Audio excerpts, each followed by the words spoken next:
Hi, my name is Rachel Hurley, and I'm a senior working with Professor David Brandis and Krista Kelleher in the Civil Environmental Engineering Department at Lafayette College. And today I just want to talk a little bit about our research on predicting flash flooding in the Mid-Atlantic region. And we wanted to focus on the Mid-Atlantic region specifically because not only is flooding and heavy rainfall becoming more of a severe problem everywhere, but the Mid-Atlantic region is already considered one of the flashiness areas in the United States. So with climate change and more frequent and heavy, intense rainfall, flash flooding is becoming more severe in these areas. And not only that, but flash flooding is the second deadliest weather-related hazard, only to heat waves. So with climate change making all these events worse, it's important for us to really understand how we can better predict flash flooding. And currently the National Weather Service uses rainfall data and soil moisture to predict and warn the public about flooding events. However, there isn't really a model that looks at flash flooding on a regional scale and determining how the different watershed parameters impact flashiness. So we decided to really hone in and focus on developing regional models. And so before I get started, I just wanted to talk about some of our key findings because we did a lot of statistical analysis using RStudio to decide what are the optimal models for predicting flash floodiness on what scale. And we did find that these models should be regional specific. And something else we found was there's a clear distinction between urban versus rural watershed behaviors. And so therefore we kind of separated the rural models by region and then also looked at urban models. So basically once you exceed a certain percent development, that significantly impacts flooding behaviors.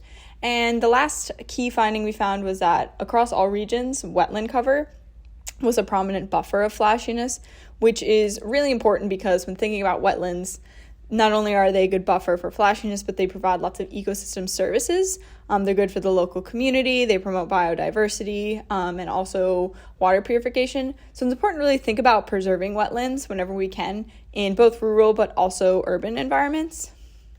And then so the figure on the top right also just shows a brief overview of our study process.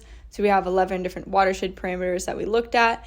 And then we used multivariable linear regression to generate models based on region. And the 5 regions we looked at were the Appalachian, Valley and Ridge, New England Highland, Piedmont, and the Coastal Plain. And we also developed an urban and all-site model. And then so the different colors under each model kind of show what were the prominent predictor variables. And while some had 4 significant variables, other had less. As you can see, urban, only one parameter was significantly predictive of flash flooding. So then I'd like to talk about just an overview of our methods. So we looked at a total of 195 sites available through the U.S. Geological Survey, and these sites had very complete data, over 85%, and we looked at the continuous 15-minute flow data, and we looked from the years 2010 to 2019, so a complete data set of 10 years. And then for our flow metric, we decided to use RBFI, the Richard Baker Flashiness Index, on how we would define flash flooding. And we also considered the peaks over threshold, as both are very common in literature, and they're also annual flow data, which is good. But we decided to use the Richard Baker Flashiness Index because not only in our results was it a better predictor, but also it's easier to define versus peaks over threshold. You have to define your own threshold value. And in our references, you can also find the studies on these different flow metrics to better understand them. And then we looked at 11 different watershed parameters, and you can also scan the QR code on the poster to look at the different parameter descriptions as well as the units in order to better understand them. But a key distinction I want to make is that we didn't consider imperviousness, which is very common in literature.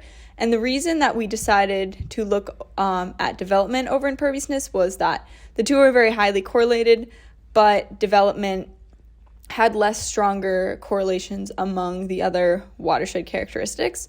So therefore, we wanted to pursue development rather than imperviousness. And also in a lot of our analysis, we did look at peaks over threshold and imperviousness as well and found a lot of similar trends too.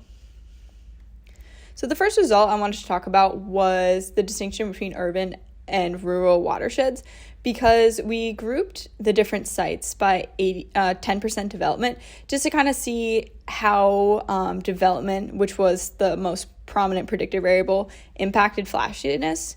And we did find that not until you exceed 80% development, watershed flashiness behaviors don't have a clear distinction. But then once you exceed 8% development, there was a drastic shift in flashiness. So therefore, we decided to distinguish an urban model, which was defined by over 80% development. But rural versus suburban watersheds, based on flashiness, didn't show huge differences in flashiness. So these were then divided into regional models.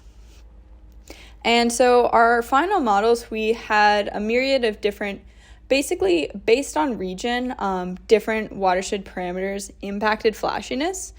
And however, we did find that wetlands were a common predictor and a common buffer among a lot of different watersheds. So this definitely shows that based on region, the way that the different parameters interact is different, and it's important to develop and look at flashiness on a regional scale. And I also have an image here of just how, just kind of to showcase like watershed area, development, wetland cover, very different among the regions. So we need to be looking at this on a regional scale rather than on like a broad or even on a local scale.